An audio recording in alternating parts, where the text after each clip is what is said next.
বিষ্ণু ইসা ইসলাম সাহাবাদেরকে নিয়ে একটা মজলিসে বসা, হঠাৎ করে তিনি বললেন, ঠিক এখনই একজন এসে এই মজলিসে তোমাদের মধ্যে বসবে, সে জান্নাতি।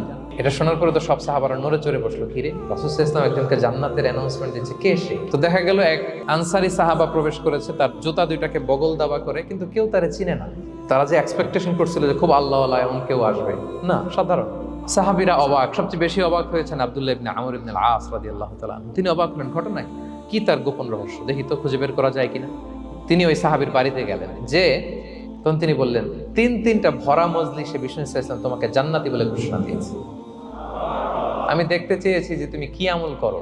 ওই সাহাবী বলে, আমিও জানি না, তবে একটা ব্যাপার আমি মনে করি, হয়তো এটা আল্লাহর কাছে পছন্দনীয় হতে পারে। এইবার তো আব্দুল্লাহ বলে, ওই তবেটা কি হবে?